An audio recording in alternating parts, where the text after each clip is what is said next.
엄마, 엄마, 어디 가지 마세요. 우리 버리고 가는 거 아니죠? 동이 트기 전 어둠 속 한 여인이 방문을 조용히 열고 나옵니다. 손에는 작은 보따리 하나. 그것이 전부입니다. 어머니. 뒤에서 작은 목소리. 첫째 딸이 문 앞에 서 있습니다. 여인이 딸의 말에 잠시 걸음을 멈춥니다. 하지만 돌아보지 않습니다. 돌아가거라. 목소리가 쉬어 있습니다. 어디 가세요? 딸의 목소리가 떨립니다. 여인은 대답하지 않습니다. 그저 천천히 대문을 향해 걸어갑니다. 어머니, 저희는요? 딸이 울먹입니다. 여인의 어깨가 떨립니다. 하지만 멈추지 않습니다. 여인은 품속에 무언가를 꼭 쥡니다. 어디에서 이 말을 듣고 있는가? 소감을 남기거라. 내가 그곳에 큰 축복을 내릴 것이다. 영남 지방의 작은 마을, 윤 씨 부인은 이른 아침부터 부엌에서 불을 지피고 있었습니다. 38배 나이에도 그녀의 손놀림은 빠르고 정확했어요. 남편을 일찍 여의었지만 내 자녀를 혼자 힘으로 키워낸 강인한 여인이었습니다. 어머니, 일어나셨어요? 첫째 딸 연화가 부엌으로 들어왔습니다. 17살의 연화는 어머니를 닮아 부지런했어요. 응, 내 동생 아침상을 차려야지. 오늘도 서당에 가야 하니까. 윤 씨의 얼굴에 미소가 번졌습니다. 하나뿐인 아들 도형을 떠올릴 때마다 그녀는 행복했어요. 15살의 도형은 총명하고 효성이 지극했습니다.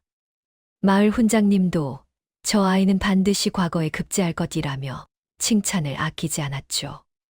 언니, 배고파. 8살 막내가 눈을 비비며 나타났고 곧이어 12살 둘째도 부엌으로 들어왔습니다. 윤 씨네 집안은 가장은 없었지만 늘 이렇게 따뜻하고 활기찼어요. 막내야, 오늘 일찍 일어났구나. 마당에서 도형의 목소리가 들렸습니다. 그는 벌써 나무를 패고 있었어요. 공부만 하는 아이가 아니라 집안일도 마다하지 않았습니다. 도형아, 손 씻고 들어와 밥 먹어라. 네, 어머니. 도형이 환하게 웃으며 대답했습니다. 그의 웃음소리는 온 집안을 밝게 만들었어요. 그날도 평범한 하루였습니다.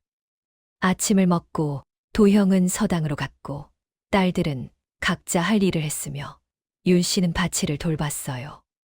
해가 중천에 떴을 때 윤 씨는 밭일을 마치고 집으로 돌아왔습니다. 아주머니, 아주머니. 갑자기 마을 아이 하나가 숨을 헐떡이며 달려왔어요.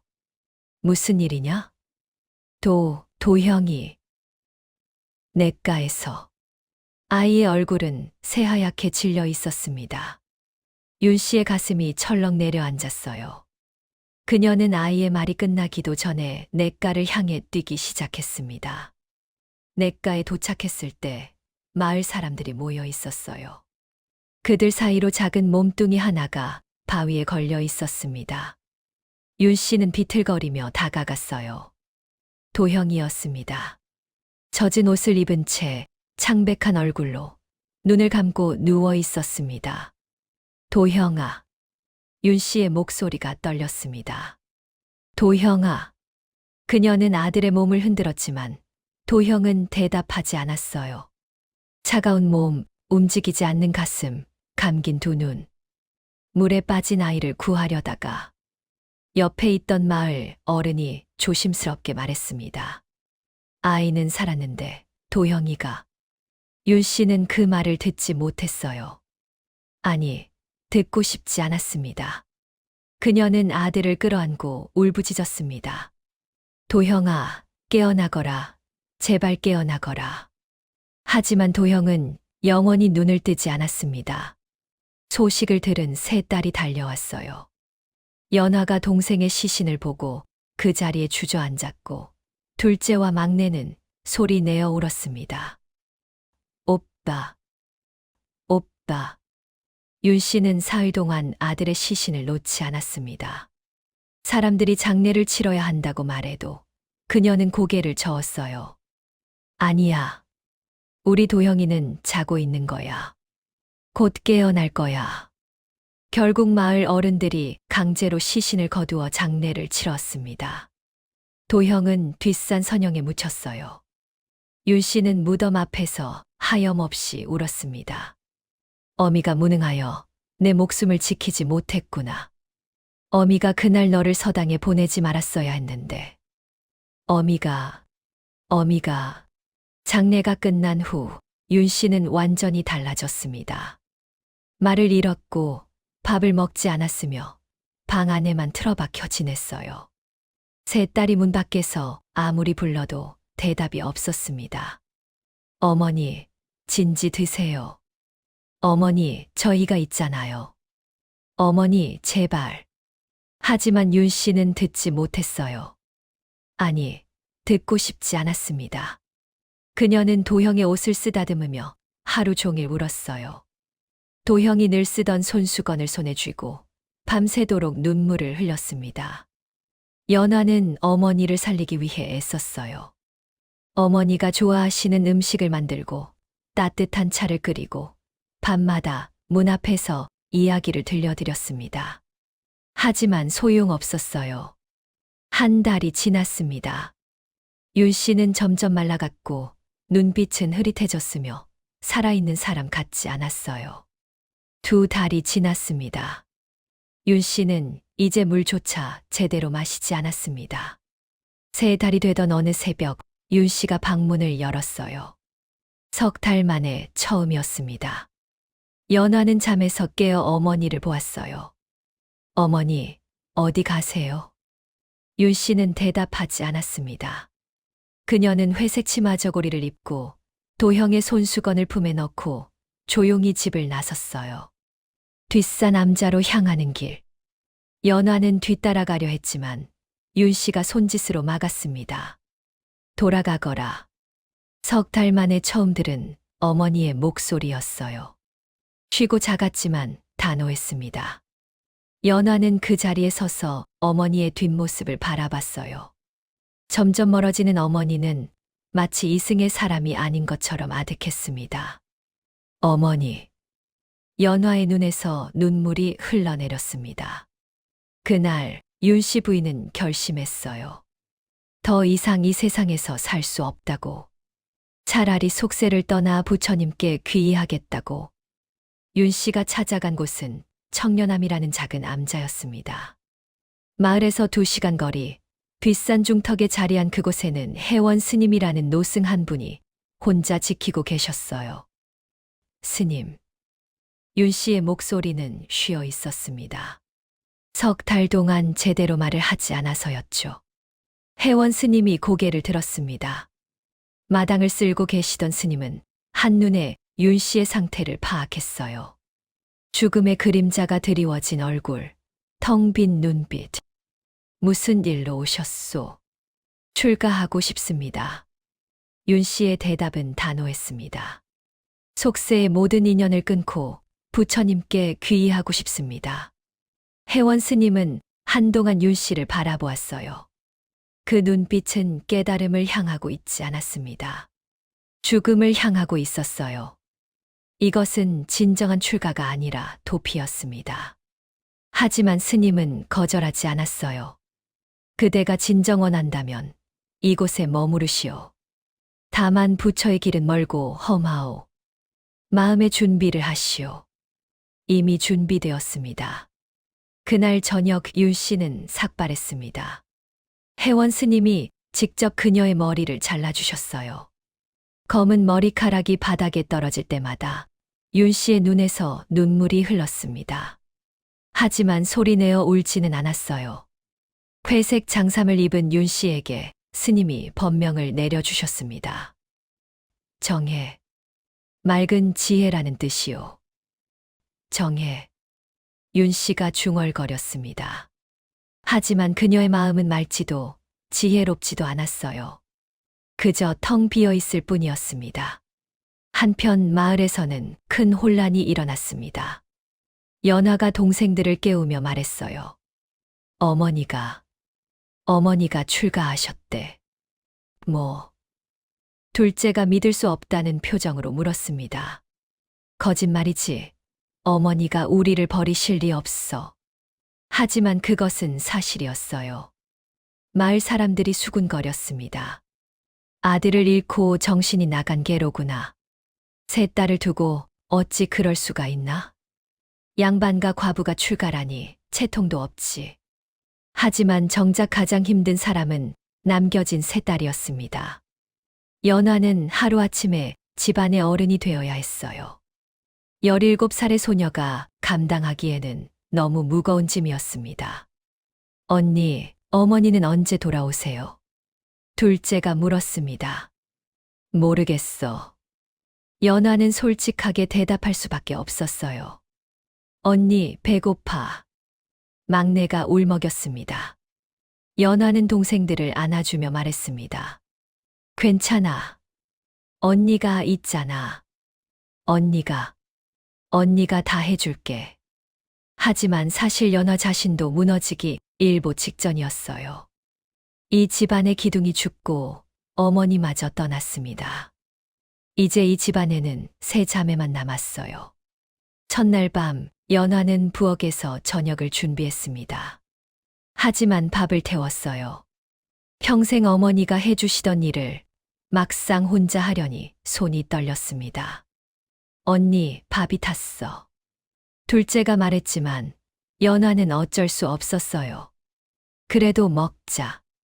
배고프잖아. 세 자매는 탄 밥을 먹으며 울었습니다. 며칠이 지났습니다. 연화는 조금씩 집안일에 익숙해져 갔어요. 하지만 매일 밤 동생들이 잠든 후에는 베개를 껴안고 소리 없이 울었습니다. 어머니, 왜 저희를 버리셨어요? 도형이가 죽은 것도 슬픈데 어머니까지 떠나시면 저희는 어떡해요? 한 달이 지났습니다. 세 자매는 어느 정도 일상을 되찾았어요. 하지만 바로 그때 새로운 문제가 생겼습니다. 어느 날 저녁 이웃집 정서방이 찾아왔어요. 정서방은 마을의 큰 양반가에서 일하는 집사로 40대 중반에 그는 겉으로는 예에 바르고 점잖아 보였지만 눈빛만은 날카로웠어요. 연화 아가씨 계시오? 네, 무슨 일이십니까? 연화가 대문을 열자 정서방이 들어왔습니다. 그 뒤로 20살쯤 되어 보이는 젊은 사내가 따라 들어왔어요. 이쪽은 우리 아들 만석이요. 정서방이 소개했습니다. 만석이라는 젊은이는 사실 술 주정뱅이로 소문이 난 사람이었어요. 지금도 술을 마시고 왔는지 눈에 초점을 잃었고 비틀비틀 몸이 흔들리고 있었어요. 연화는 본능적으로 불쾌감을 느꼈습니다. 자네 어머니가 출가하셨다며? 네. 그럼 이 집안은 이제 어른이 없는 셈이로구나. 정서방이 주위를 둘러보며 말했습니다. 제법 좋은 전답을 가지고 계시더군. 하지만 어린 계집아이 셋이 어찌 이 집안을 꾸려갈 수 있겠나. 저희끼리 잘 지낼 수 있습니다. 연화가 단호하게 말했지만 정서방은 웃기만 했어요. 허허, 세상은 그리 만만치 않다네. 특히 젊은 과부 집안은 말이 많지. 정서방이 만석을 가리켰습니다. 그래서 말인데 우리 만석이와 자네가 혼이 나면 어떻겠나. 그럼 이 집안도 든든한 사내가 생기는 거고 전답도 제대로 관리할 수 있지. 연화는 깜짝 놀랐어요. 저는 아직 어립니다. 혼인 생각이 없습니다. 17이면 시집갈 나이 아닌가. 더 늦으면 노처녀가 되네. 정서방이 한 걸음 다가왔습니다. 게다가 자네 어머니가 출가하셨으니 혼처를 구하기도 어려울 게야. 채통 없는 집안이라고 소문났거든. 우리 만석이가 받아주는 것만도 감사해야지. 만석이가 입을 벌리고 연화를 빤히 쳐다봤어요. 침까지 흘리는 모습에 연화는 소름이 돋았습니다. 절대 안 됩니다. 돌아가 주십시오. 연화가 소리쳤습니다. 정서방의 얼굴이 굳어졌어요. 허허, 그렇게 나오면 곤란하지. 좋게 말할 때 승낙하는 게 좋을 걸세. 싫다고 했습니다. 나가세요. 정서방은 한동안 연화를 노려보다가 결국 돌아섰어요. 하지만 대문을 나서며 그가 한 말은 섬뜩했습니다. 두고 보게. 결국 우리 집으로 시집 오게 될 거야. 달리 갈 곳도 없을 테니까. 그날 밤 연화는 잠을 이루지 못했습니다. 정서방과 만석의 모습이 자꾸 떠올랐어요. 다음 날부터 정서방의 압박이 시작되었습니다. 그는 며칠에 한 번씩 찾아와 혼인을 강요했어요. 생각해봤나? 우리 만석이와 혼인하게. 안 된다고 했습니다. 허허, 고집이 세구나. 하지만 현실을 봐야지. 자네 같은 처지에 누가 장가들여 하겠나? 일주일이 지났습니다. 정서방은 이제 마을 사람들에게도 소문을 퍼뜨리기 시작했어요. 연한의 집안 참 딱하지 않나?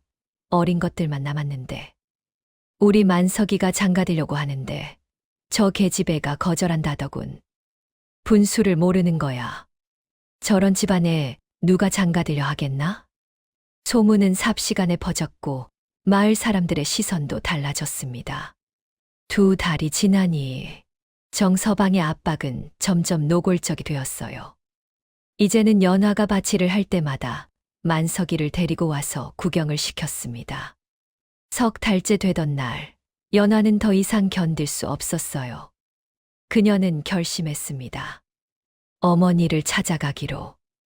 동생들아, 언니가 어머니를 뵈러 갈게. 너희는 집을 지키고 있어. 언니, 어머니가 만나주실까? 둘째가 걱정스럽게 물었습니다. 모르겠어. 하지만 시도는 해봐야지. 다음 날 이른 아침, 연화는 뒷산으로 향했습니다. 청년함을 향해, 어머니를 향해. 어머니, 제발. 저희를 도와주세요. 2시간을 걸어 마침내 청년함에 도착했습니다. 암자는 조용했어요. 마당에서는 삭발한 여인 하나가 물을 깃고 있었습니다. 어머니. 연화가 떨리는 목소리로 불렀습니다. 정혜가 천천히 고개를 돌렸어요. 딸을 보는 그녀의 눈빛은 텅 비어 있었습니다. 왜 왔느냐? 정혜의 목소리는 차갑고 단단했어요. 어머니. 저예요. 첫째예요. 나는 이미 속세를 떠났다. 돌아가거라. 연화의 가슴이 무너졌습니다. 3달 만에 만난 어머니는 연화를 외면하고 있었습니다. 어머니, 저희가 힘듭니다. 연화의 목소리가 떨렸어요. 정서방이라는 사람이 저를 자기 아들과 혼인시키려 합니다. 저는 그 사람과 혼인할 수 없어요. 그것은 내가 결정할 일이다. 정혜는 고개를 돌렸습니다. 나는 더 이상 그 집안의 사람이 아니다. 어머니, 연화가 소리쳤어요. 목소리에 절박함이 묻어났습니다. 정서방의 아들은 그 사람은 매일매일 술만 마신다고요. 그런 사람에게 어떻게 시집을 가란 말입니까? 정혜의 어깨가 약간 떨렸습니다. 거절하면 우리 집안을 해칠 것 같아요. 정서방이 협박했어요. 어머니, 제발. 돌아가거라. 정혜가 단호하게 말했습니다. 어머니, 나는 이미 죽은 사람이다.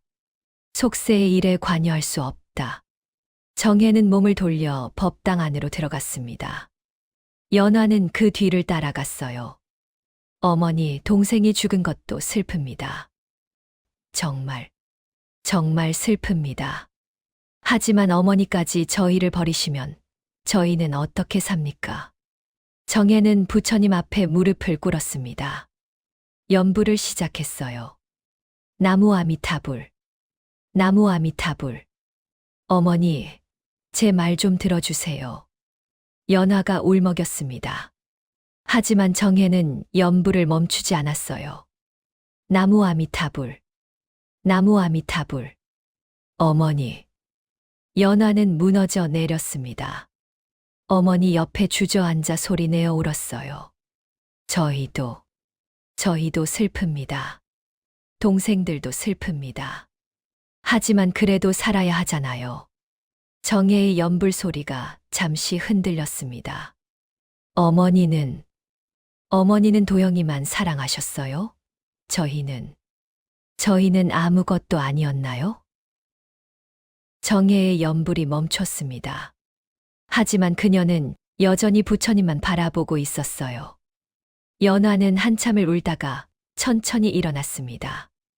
알겠습니다. 어머니가 저희를 버리셨다는 걸. 이제 알겠습니다. 연화가 법당을 나가려는 순간 정혜가 작은 목소리로 말했습니다. 미안하다. 연화는 걸음을 멈췄어요. 하지만 나는 돌아갈 수 없다. 정혜의 목소리가 떨렸습니다. 도형을 보낸 집으로, 그 아이가 없는 집으로 돌아갈 수가 없다. 너희를 보면 도형이 생각나서 차라리 이렇게 사는 게 낫다. 연화는 어머니의 뒷모습을 바라봤어요.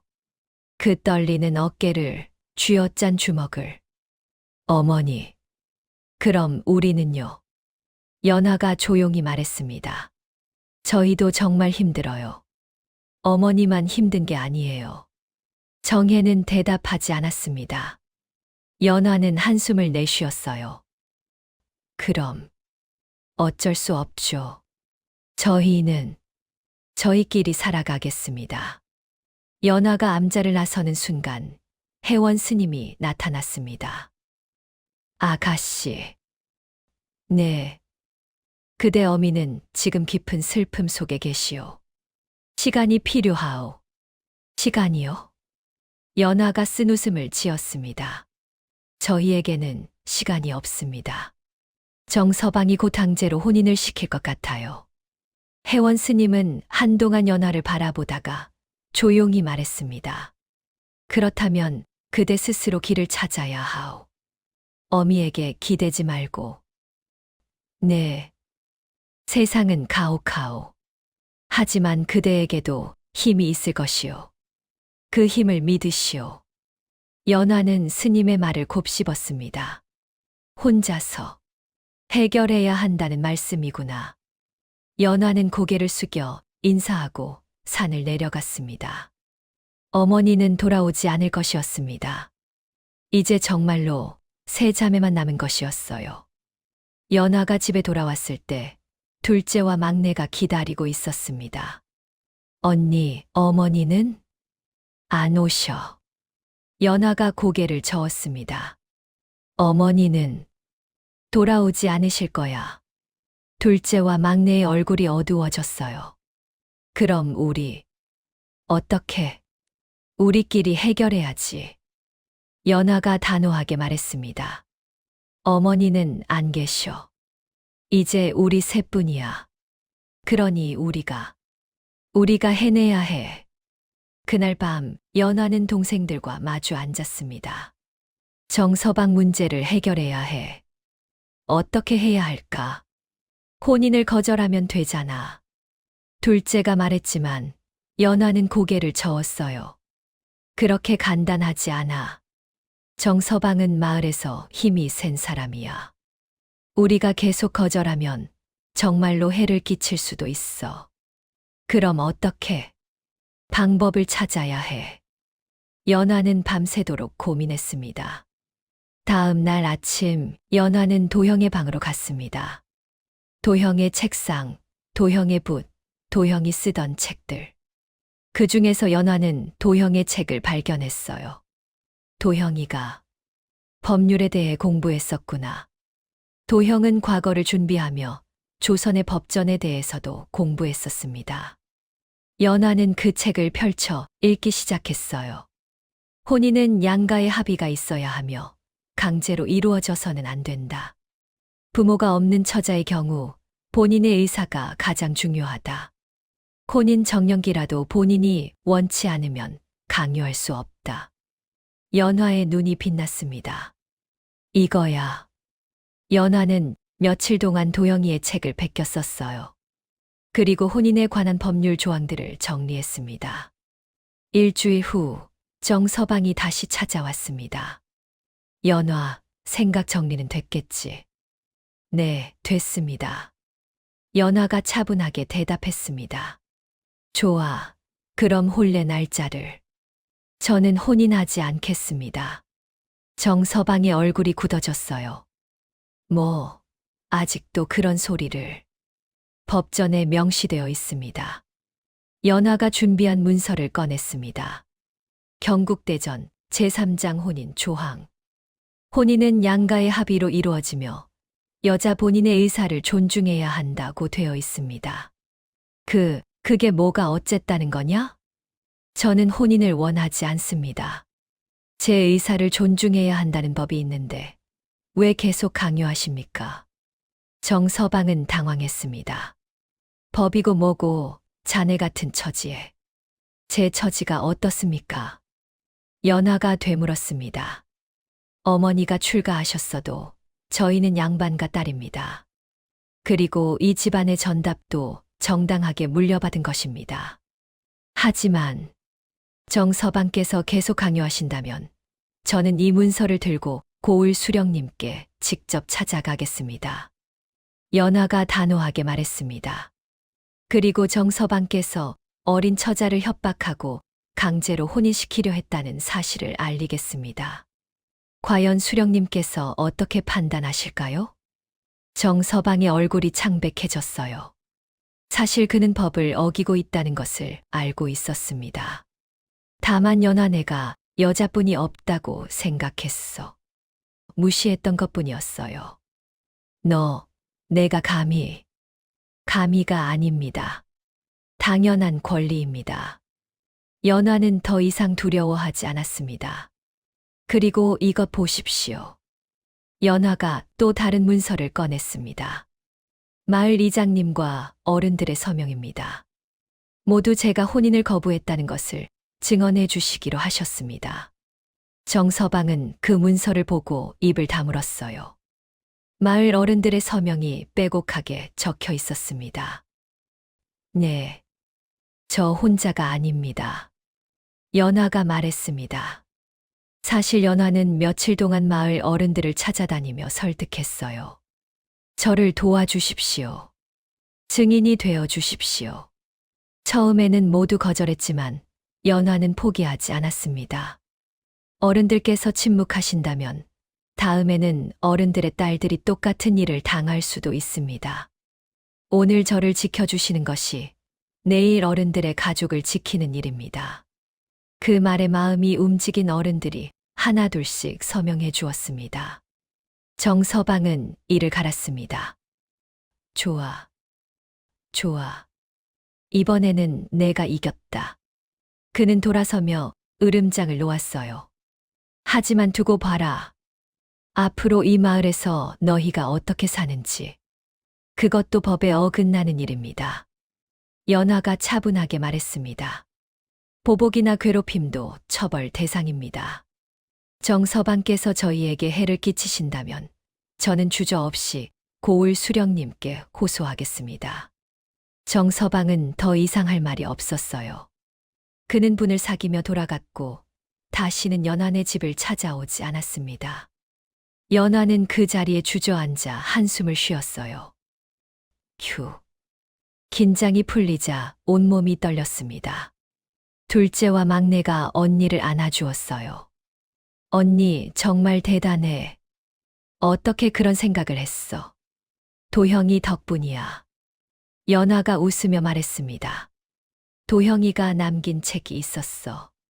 그걸 보고 배웠지. 그날 밤 연화는 도형의 방으로 갔습니다. 도형의 책을 쓰다듬으며 말했어요. 도형아, 고마워. 너가 남긴 것들이 우리를 지켜줬어. 연화도 처음으로 동생의 죽음을 조금 받아들일 수 있었습니다. 도형이가 공부한 것들, 도형이가 남긴 것들, 도형이의 정신은 여전히 이 집안을 지키고 있었습니다. 정서방이 물러간 후 세 자매는 평화로운 날들을 보냈습니다. 하지만 생활은 여전히 힘들었어요. 전답을 관리하고 집안일을 하고 생계를 꾸려가는 것이 세 어린 자매에게는 버거웠습니다. 언니, 올해 농사는 어떻게 해? 둘째가 걱정스럽게 물었습니다. 작년에는 마을 사람들이 도와주셨는데 올해도 부탁드리기가 미안해. 그래도 해야지.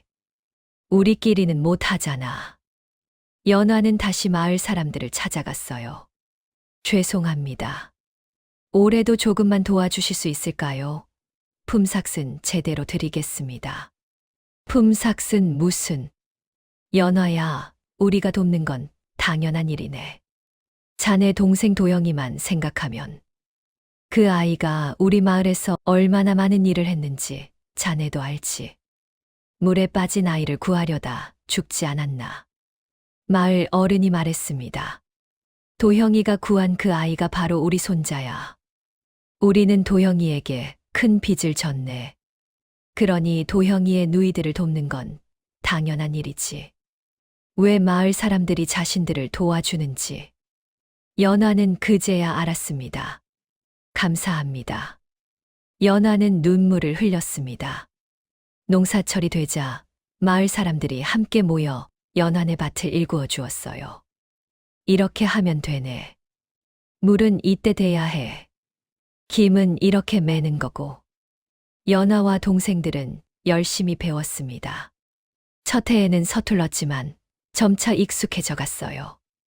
2년째 되는 해에 연화는 혼자서도 밭을 관리할 수 있게 되었습니다. 언니, 정말 대단해. 이제 우리도 할 수 있어. 세 자매는 조금씩 자립해 갔습니다. 그러던 어느 날 해원 스님이 찾아왔습니다. 스님, 어인 일이세요? 그대 어미께서 편찮으시다. 네. 연화의 얼굴이 굳어졌습니다. 많이 심하십니까? 몸이 많이 약해지셨소. 아마 오래 버티지 못하실 것 같소. 연화는 잠시 망설이다가 물었습니다. 저희를 찾으십니까? 해원 스님은 고개를 저었어요. 아니요. 그대 어미는 끝까지 그대들을 부르지 않으셨소. 하지만 내 생각에는 한 번쯤 찾아가 보는 것이 좋을 것 같소. 연화는 동생들과 의논했습니다. 어머니를 뵈러 가볼까? 언니가 결정해. 둘째가 말했습니다. 우리는 언니 뜻을 따를게. 연화는 고민했습니다. 어머니는 자신들을 버렸어요. 가장 힘들 때, 가장 필요할 때 곁에 없었습니다. 가보자. 마지막일지도 모르니까. 다음 날 세 자매는 함께 청년암으로 향했습니다. 암자에 도착했을 때 정혜는 작은 방에 누워 있었어요. 몹시 수척해진 모습이었습니다. 어머니. 연화가 조심스럽게 불렀습니다. 정혜가 천천히 눈을 떴어요. 딸들을 보는 그녀의 눈빛은 복잡했습니다. 왜 왔느냐? 어머니께서 편찮으시다고 들었습니다. 괜찮다. 돌아가거라. 정혜는 여전히 딸들을 밀어냈습니다. 하지만 연화는 이제 알았어요. 어머니가 자신들을 미워해서가 아니라는 것을. 어머니. 연화가 어머니의 손을 잡았습니다. 저희는 괜찮습니다. 어머니 없이도 잘 살고 있어요. 정혜의 눈에서 눈물이 흘렀습니다. 미안하다. 괜찮아요. 이제는 이해합니다. 연화가 말했습니다. 어머니도 힘드셨던 거죠. 도형이를 잃은 슬픔이 너무 크셨던 거죠. 응. 어머니는 어머니의 방식으로 살아오셨고, 저희는 저희의 방식으로 살고 있어요. 그것으로 충분합니다. 둘째와 막내도 어머니 곁으로 다가왔습니다. 어머니, 저희 잘 크고 있어요. 언니가 잘 키워줬어요. 정혜는 딸들을 바라보며 울었습니다. 고생했구나. 정말 고생 많았구나. 괜찮아요, 어머니. 세 자매는 어머니 곁에서 하루를 보냈습니다. 옛날 이야기도 하고 최근의 일들도 이야기했어요. 정혜는 딸들의 이야기를 들으며 조금씩 미소 지었습니다. 너희가 그렇게 강하게 자랐구나. 어머니 덕분이에요. 연화가 말했습니다. 어머니가 계셨다면 저희가 이렇게 강해지지 못했을 거예요. 스스로 해결하는 법을 배우지 못했을 거예요. 그래도 미안하다. 알아요. 하지만 이제는 괜찮아요. 해가 지고 세 자매는 암자를 떠나야 했습니다. 어머니, 다음에 또 올게요. 응. 정혜가 작게 대답했습니다. 하지만 연화는 알았어요. 이것이 마지막 작별일지도 모른다는 것을. 어머니, 사랑합니다. 연화가 마지막으로 말했습니다. 정혜는 눈물을 흘리며 고개를 끄덕였어요. 나도 사랑한다. 그것이 정혜가 딸들에게 한 마지막 말이었습니다. 한 달 후 혜원 스님이 다시 찾아왔습니다. 그대 어미가 돌아가셨소. 연화는 이미 알고 있었어요. 평온하게 가셨습니까? 그렇소. 마지막에 미소를 지으셨소. 다행이네요. 연화는 눈물을 흘렸습니다. 슬픔의 눈물이었지만 동시에 해방의 눈물이기도 했어요. 이제 정말로 끝이었습니다. 어머니와의 긴 이별이 마침내 완성된 것이었습니다. 장례는 조용히 치러졌습니다. 정혜는 도형이 묻힌 곳 옆에 묻혔어요. 세 자매는 어머니의 무덤 앞에 무릎을 꿇었습니다. 어머니, 이제 도형이 곁에서 편히 쉬세요. 저희는 잘 살겠습니다. 어머니 걱정 마시고 도형이와 함께 평안하세요. 보름달이 두 무덤을 비췄습니다. 어머니와 아들이 마침내 함께 쉬게 된 것이에요. 세 자매는 천천히 일어나 집으로 돌아갔습니다. 이제 정말로 혼자였지만 더 이상 외롭지 않았어요. 서로가 있었고 마을 사람들이 있었으며 무엇보다 스스로를 믿을 수 있었으니까요.